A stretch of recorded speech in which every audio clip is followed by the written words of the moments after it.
Magandang araw po mga mahal nating kabuko. Ako po itong muli, si Boy Buko Vlog. At mag-a-upload tayo sa YouTube. Pagpasensyahan nyo na po at ngayon lang ulit nakapag-upload. Gawa ng vice president tayo, kaya laging busy. Ang content na ating video ngayon ay ipapakita ko sa inyo kung paano ang na-encounter namin lagi, lalo pag nagtitinda, mga sari-saring pagbalat ng buko na request ng mga nagiging customer ko. Tara at umpisahan na natin. Naka-loudspeaker daw kasi yun, narinig mo sa atin.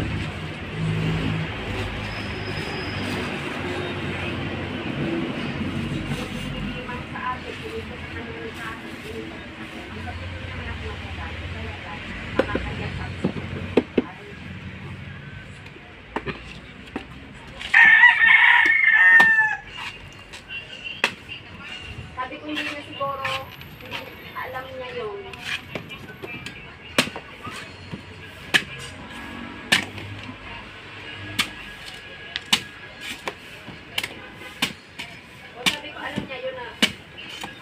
Alam niya yun na voluntary. Siguro hindi na niya siguro masabi na hindi niya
Promise ka na. Oras ikaw. Oras. Bara mo.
Ngayon mga kabuko, natapos na natin yung pagdidimo. Ngayon papangalanan ko sa inyo kung ano ang tawag doon sa mga ginawa ko sa buko. Una, ito, pinabilog. Bilog siyang natanggal. Yan. Ikalawa, ito, pinatapyasan lang para pwedeng Ikaw hindi ka higop na kagad na makikita mo yung buko yung iniinom nila. ito pinabalatan lang para mas tumagal ng kahit 2 o 3 araw. Ito naman po ay nauuso sa mga pasyalan, Boracay style. Nakabilog na siya pero nasa bao pa rin. Ito naman yung malauhog na pinaplastic. Ito naman po ang tawag dito ay pinatalupan. Makikita na yung laman para hindi na mahirapan yung customer na tanggal ng balat ay ng laman magkatapos nilang natutukin lang siya ng gusto. Ito naman po ay pangsalat, pinakayo. Ito naniwala yung sabaw. Kailangan lang ay laman para marami yung makukuha ang pangsalat. Ito naman po yung katamtaman na kadalasan pinapabilog lang kasama ang sabaw. Ang tawag dito ay scoop, sinungay ba? Katulad dito.